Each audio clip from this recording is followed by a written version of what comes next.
宋代盛行风水术，出现了许多名师和药籍。朝廷设有司天监，将一些风水名家纳入其中。杨维德、吴景鸾等风水名家都曾被授司天监监正，担负相夺风水、相阴阳、定方向、邹吉星宫等事。宋朝陈抟、邵康节、朱熹以及蔡元定等著名的易学家还对风水进行阐释和认定。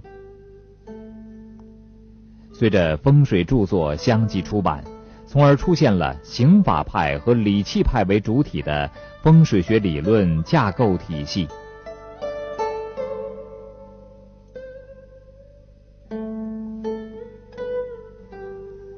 刑法派也叫形势宗，其基本思路是根据地貌形势来判断居处凶吉。所谓以形势为身体，以泉水为血脉，以土地为皮肉，以草木为毛发，以舍屋为衣服，以门户为冠带，若得若思，事事严雅，乃得上吉。说白一点，就是把安家立种的自然环境看成是和人类身体一样的有机体，以各种参数的协调配合作为理想风水。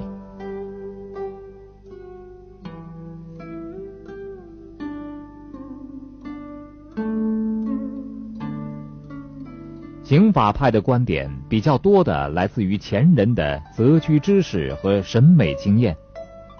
历史上许多建筑大师乃至成千上万的工匠都不懂易学和风水，但是他们的设计和营造往往与刑法派的结论相同。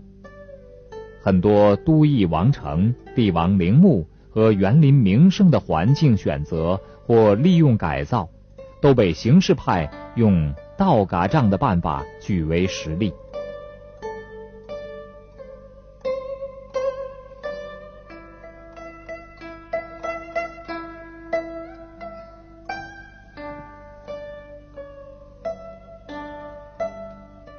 理气派也名理派或理气宗，一般多以五代北宋之际的陈抟为该派宗师。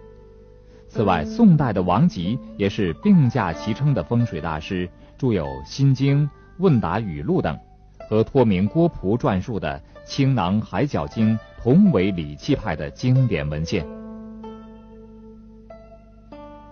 陈抟和王吉原籍都是沃野千里的大平原，看不见鸾体连纲的形势，于是便另辟蹊径开谈风水。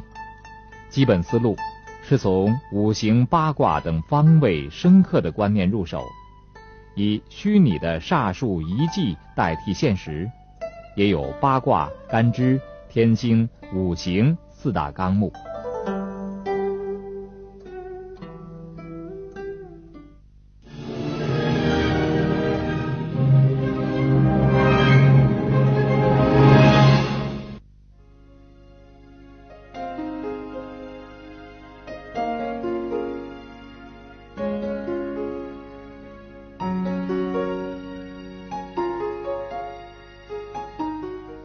形理两派既有相对独立的体系，又有朴素推演的一面。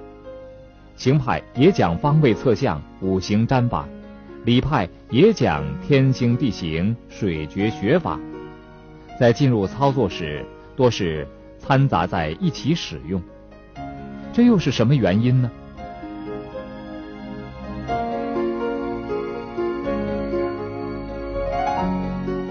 形势是眼见为实的客观存在，一说就懂。如果不把易理、卦气这些听起来玄妙深奥的东西加进去，它就不能称为大师了。反之，方位、卦象、阴阳、律吕这些东西都是耳听为虚的抽象符号，乃至纯虚构的概念。如果不借助现实的自然环境和建成的营造成果来落实，那就要被当作江湖骗子赶走了。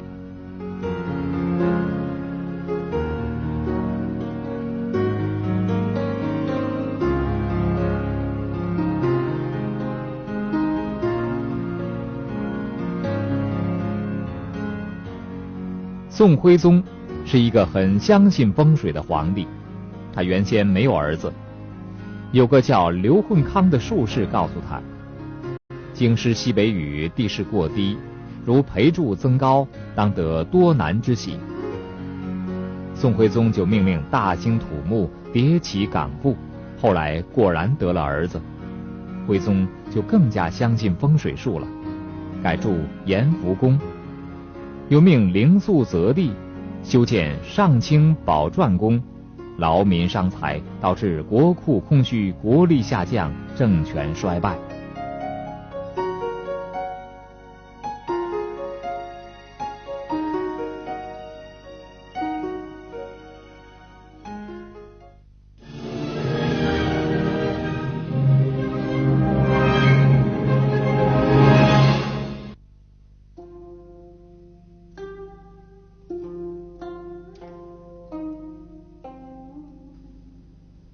在宋代，讲究丧葬是民间很普遍的事情。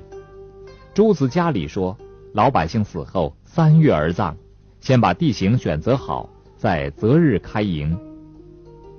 宋代也很注重住宅建设，首先是外环境，其次是内环境。住宅有良好的内外环境，有利于人们颐养及治学。宋代建房也有许多禁忌，认为应当选择吉日，否则有灾祸。值得注意的是，宋代记载风水的文献不是出自风水师之手，而是由很传统的学者撰写，如高嗣尊、洪迈、袁才等人。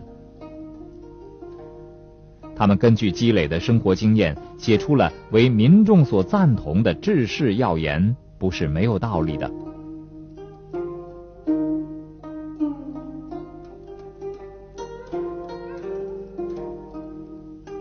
宋代北方出现了几个少数民族国家。当金朝强盛时，蒙古首领臣服于金。当时蒙古境内有一小山，气势不凡。有一天，金朝负责旺气的官员发现那座山有帝王之气，就奏请皇帝把这座山运到金中都，以铲除蒙古人的王气。于是派遣了大批兵卒掘凿此山，把它运到中都。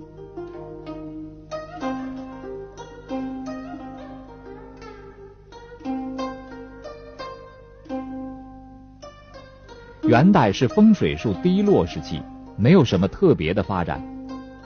至元28年，即公元1291年，在各路衙门设立阴阳学，扩天下阴阳户口，仍立各路教官，有精于义者，岁贡各一人。国有异能，则于司天台内许令进士。这是元代风水的唯一亮点。